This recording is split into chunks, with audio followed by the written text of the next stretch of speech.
Paralelo al Evangelio de ayer sobre el anuncio del ángel Gabriel a Zacarías sobre el nacimiento de un hijo, Juan Bautista, en el día de hoy Lucas nos relata el anuncio de la concepción y nacimiento de Jesús a María. Lo leemos en Lucas capítulo 1 versículos 26 al 38. Propongo en esta ocasión que leamos el relato desde otro ángulo. Culminando este año de oración, podríamos leer el relato de la Anunciación como una catequesis sobre la oración. ¿Cómo se ora? Así como lo hace María y como lo hace Dios con ella. Porque orar es darle carne a la palabra. ¿Cómo oraban los primeros cristianos en la comunidad de Lucas? Prolongando este pasaje referencial, orando la palabra y traduciéndola en comportamientos concretos, llevándola a la vida. El relato de cómo ha sido encarnada la palabra en el cuerpo de María es el paradigma de todas las oraciones.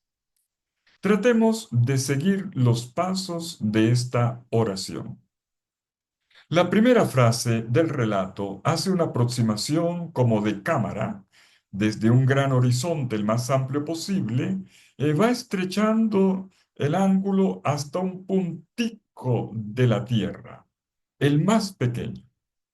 Parte desde el gran horizonte infinito del cielo con el ángel Gabriel enviado por Dios hasta enfocarse en el detalle de la pequeñez de María en una aldea de Galilea llamada Nazaret. Esto ya nos da una primera indicación sobre la oración. Entramos en oración cuando nos ponemos bajo la luz y la mirada de Dios. El que es infinito desciende hasta la pequeñez de una doncella. Una mirada de lo alto desciende vertiginosamente sobre María y con ella resuena una palabra enviada por Dios por medio de su ángel. Estamos bajo el cielo. Como dicen los grandes místicos, cuando ores, piensa cómo es que el Señor te está mirando, con cuánto amor lo hace sobre ti. Recógete bajo la mirada de Dios y escúchalo. El primero en hablar es Dios. El ángel comienza: Alégrate, llena de gracia, el Señor está contigo. Son tres frases verbales que describen la acción de Dios. Primero, un Dios que suscita la alegría. El imperativo griego jaire, alégrate, podría ser un saludo, sí, pero ante todo quiere decir recibe la alegría. Es una comunicación, recibe la alegría. Tenemos aquí una indicación importante para la vida espiritual. La primera percepción de que el Señor está tocando el corazón de uno es un gozo que proviene de Él, una cercanía del Señor que toca el corazón. El motivo de la alegría está en el verbo siguiente, que haritomene, estás llena de gracia, has sido agraciada, en el sentido de has sido escogida, favorecida, completamente amada. Cuando se ora, se percibe esa mirada de amor de Dios que elige.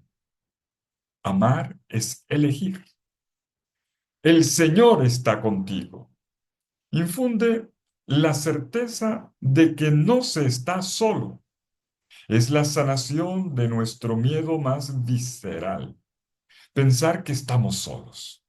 Incluso en la oración. Pensar que es un vacío, que estamos perdiendo el tiempo, nos sentimos ridículos. Pero no. Con su ángel el Señor dice, estoy. ¿Qué sucede con frecuencia? Apenas hacemos un poquito de silencio delante del Señor, sentimos un estremecimiento que puede confundirse con el temor. Cuando el Señor nos da una caricia, enseguida sentimos miedo y pensamos que nos estamos engañando, que no puede ser verdad. María. María se turbó al oír estas palabras y consideraba qué podía significar este saludo. María indaga el sentido de las palabras de Dios. No es una duda, es una profundización. La inquietud es parte del camino de fe. Es más, es su motor. Al interior de esta situación, María puede escuchar un dulcísimo no temas. Es lo que podemos escuchar cuando gritamos nuestras inquietudes al Señor.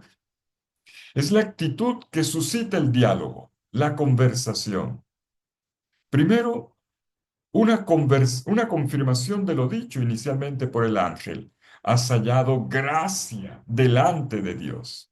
Y luego, la apertura para nuevas palabras, como de hecho prosigue. Concebirás en tu seno y darás a luz un hijo y le pondrás por nombre Jesús. Una nueva consecuencia de tres verbos que entregan la misión de María con respecto a Jesús. Engendrar, el traerlo a la luz y el darle el nombre, que incluye el iniciarlo a la vida, en la vida, un aspecto que es parte fundamental de la encarnación. Él será grande.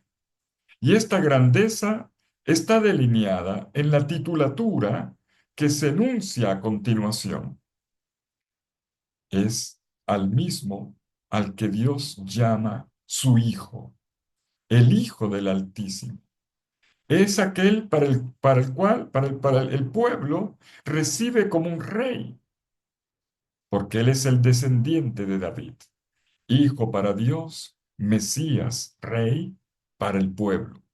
Y su reinado comienza en el espacio demográfico y teológico del pueblo de Israel, la casa de Jacob, y se expande en el tiempo hasta el infinito con un reinado que no tendrá fin. Él será grande. Esta grandeza ha sido delineada de esta manera. Cuando un oyente de la palabra entra en oración como María y es capaz de entrar en este diálogo, entra en él una historia de salvación que comienza en este momento, pero que no tendrá fin. Así es la fe. Tiene un inicio que podemos determinar, pero que luego no tendrá fin. Y esta historia va más allá de María. El Mesías que nace en ella es dado al mundo. María entonces pregunta, ¿de qué modo se hará esto? Pues no conozco varón. Una vez que se ha entendido lo que Dios quiere, viene la cuestión del cómo. Después del qué viene el cómo. Y es aquí donde se ratifica lo dicho por Dios desde el inicio. No es obra personal de María, es obra de Dios en ella. El Señor está con ella, acompañándola en todos los pasos. En este camino de oración llega el turno a la intervención del Espíritu Santo. El Espíritu Santo descenderá sobre ti y el poder del Altísimo te cubrirá con su sombra. Por eso el que nacerá santo será llamado Hijo de Dios. Dos frases en paralelo describen el acto de la encarnación y una tercera frase da cuenta de la consecuencia. Con dos líneas puestas en paralelo se dice que el Espíritu Santo, que es el poder del Altísimo, desciende y cubre a María con su sombra. El cubrir con la sombra, en griego se dice episkiazo, es una referencia al episodio del camino del Éxodo, en el que la nube de la gloria de Dios descendió y llenó la tienda, la morada del encuentro. Éxodo capítulo 40, versículo 35. En hebreo se le denomina la Shekinah, la presencia de Dios que viene a vivir en la tienda del encuentro, en medio de su pueblo. Es más, inhabita, una presencia de Dios que inhabita la tienda del encuentro y ahora el cuerpo bendito virginal de María. Esta frase sobre el Espíritu Santo suena con el ímpetu del soplo de Dios, del aliento creacional que llena a María. Cuando un hebreo escucha una frase como esta, enseguida hace dos conexiones. Primero, se remite al aliento de vida, la Ruach Adonai, de la creación, como dice Génesis 1:2. Y si estamos ante una creación nueva que tiene lugar en el vientre virginal de María, no puede ser otra que la obra del Espíritu Santo. Una segunda conexión evoca un episodio central del Éxodo. Dios vino, Dios hizo soplar un viento recio durante la noche sobre el mar Rojo para hacer pasar a su pueblo camino a la libertad, como dice Éxodo capítulo 14, versículos 21 y 22. Pues bien, este espíritu que sopla en María marca entonces el inicio de una vida nueva en su vientre, la del Hijo de Dios que se hace carne. Pero también será como la historia del Éxodo, es el Israel que nace con el romperse de las aguas, vendrá un nuevo nacimiento. Por obra del Espíritu Santo en María, nace una vida nueva, inédita. Es Jesús. Jesús que nace no es un hijo que viene naturalmente por medio de una pareja, de la carne y de la sangre, por el hecho de que un esposo y una esposa lo hayan decidido. No ha sido así. María es el sitio bendito en el que Dios ha puesto su presencia, donde el Espíritu Santo con su fecundidad ha hecho nacer al Hijo de Dios y al Mesías Rey de su pueblo. El ángel termina por su parte ofreciendo una señal que a diferencia de Zacarías no ha sido pedida. Ahí tienes a Isabel tu parienta, que en su ancianidad ha concebido también un hijo, y la que llamaban estéril está ya en el sexto mes, porque para Dios no hay nada imposible. Este es el anuncio final. Esta es la firma de Dios. Nada es imposible para Él. Dios obrará lo que a los ojos humanos parece inconcebible. Es como si el ángel le dijese, mira y lee la obra de Dios en los otros y entenderás cuánto está haciendo también en ti. Haz memoria de la historia. Es una historia de milagros, donde Dios ha hecho cosas imposibles. También lo hace en ti. En Navidad podríamos orar así. En mí, Señor, haces lo imposible. En mi vida naces. Y la oración de María termina por su parte con el amén más bello nunca antes pronunciado. He aquí la esclava del Señor, hágase en mí según tu palabra.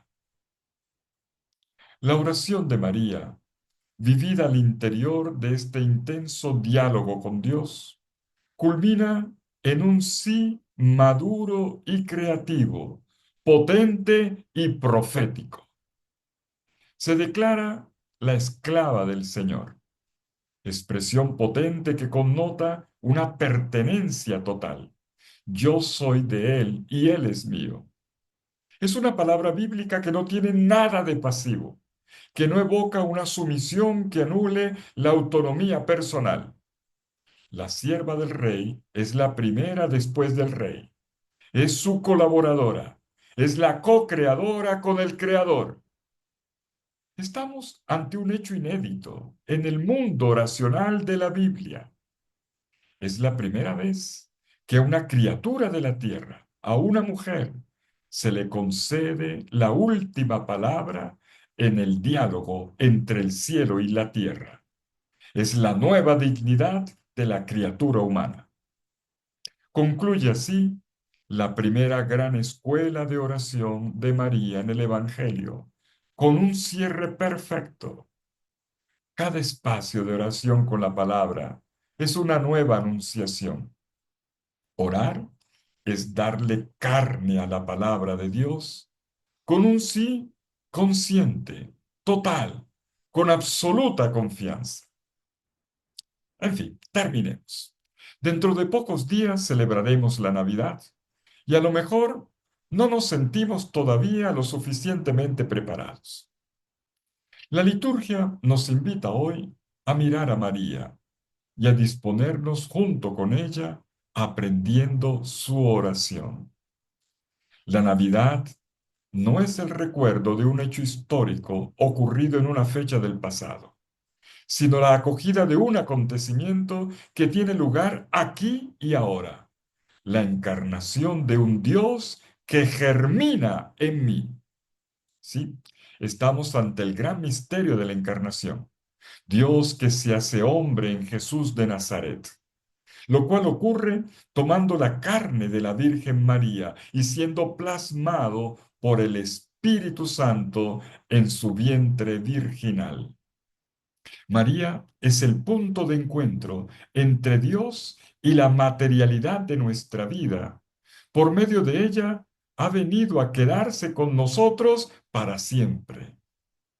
El Jesús que llena el corazón y la vida entera de María no es simplemente hombre, sino Dios hecho hombre, la palabra hecha carne, el Hijo de Dios y el Mesías que reinará para siempre. Pidamos vivir este año una Navidad diferente, una Navidad de apertura jubilar, de júbilo en Dios, que nos lleve a extasiarnos ante el Dios de lo imposible, sea en la liturgia, como delante del pesebre o en nuestras reuniones familiares, repitamos, el Señor ha hecho esto en mi vida. Su historia de salvación pasa a través de mi vida como lo hizo en María.